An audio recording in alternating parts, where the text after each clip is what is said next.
Hello and welcome to this video presentation. My name is Paul Brett. I'm a senior software analyst supporting the Transformation Extender product from IBM. The topic for this video is Functions and Expressions, Series to Text. Feel free to reach out to me on popular social media channels at Paul Brett IBM.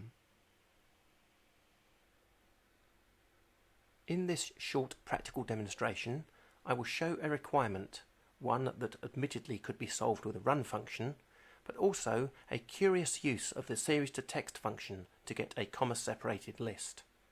The scenario is as follows. You have a series that exists on input. It is required as a comma-separated list on output. However, the output structure cannot be changed in any way. Maybe the schema has been provided by a client. Finally, a run function, although it would work, may be detrimental to performance. So let's see how we can solve this with a series to text function. We will start this demonstration in the Design Studio, where you can see I have a fairly clean workspace with only one project open. The project is called Series to Text. Here is my input.xml file, and as you can see we have a list of employees, Paula, Steve and Grant, and each employee has a variable number of children. Paul has 2, Mark and Carol, Steve has 3, whereas Grant only has the 1. Let's move on to the map now. On the mapping side, I've used the XSD natively to load in input card 1, and under global, under root, under sequence we have a repeating employees group. On the output side, we also have a root, a sequence and a repeating employees, and for each employee I'm dropping to a functional map called f_each employee. In the functional map, as you can see on the input side, we have the employee name and a repeating group of child names. On the output side, however, we have two single items that we can populate, the employee name and an item called children's names.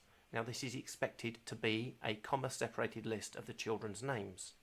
If I just drag and drop child name into the single item here, build and run the map, and then open the XML file that is the output, you will see that for each employee we get only Mark, Gina and Maisie, the first child for each employee. This is not a comma-separated list.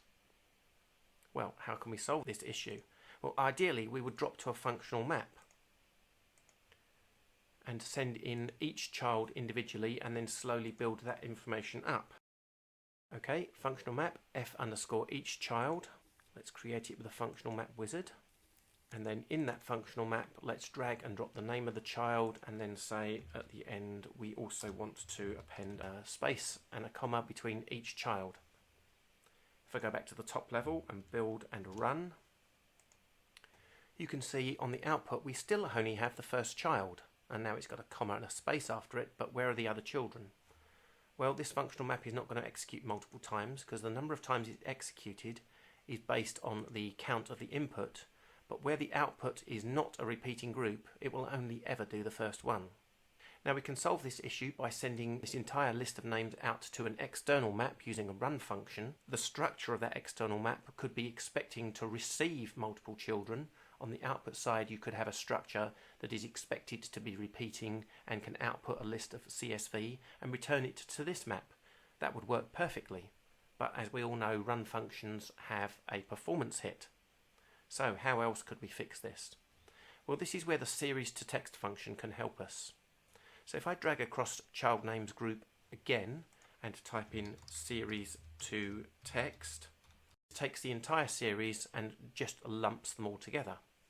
However, this isn't exactly suitable, as we'll see when I save, build and run this map. Okay, we still only get one entry, which is expected, but it's now got all the children in it. Unfortunately, there is no information that tells you where one name starts and the next name finishes. So what can we do about this? Well, let's try adding something into the series to text. Let's say, as well as the object, each time we want to drop down a comma with a space after it.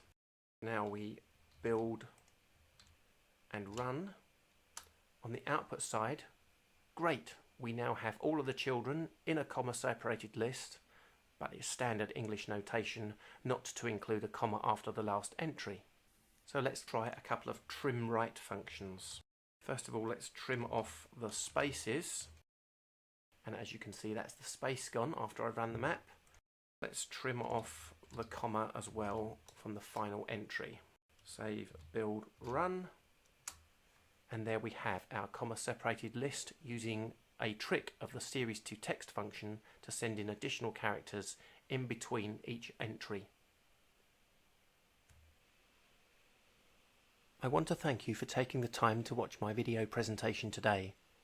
If you found the content interesting and informative, hit that like button, perhaps leave me a comment.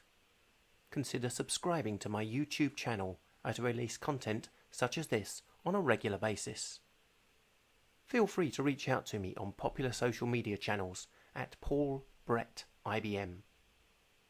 Thank you.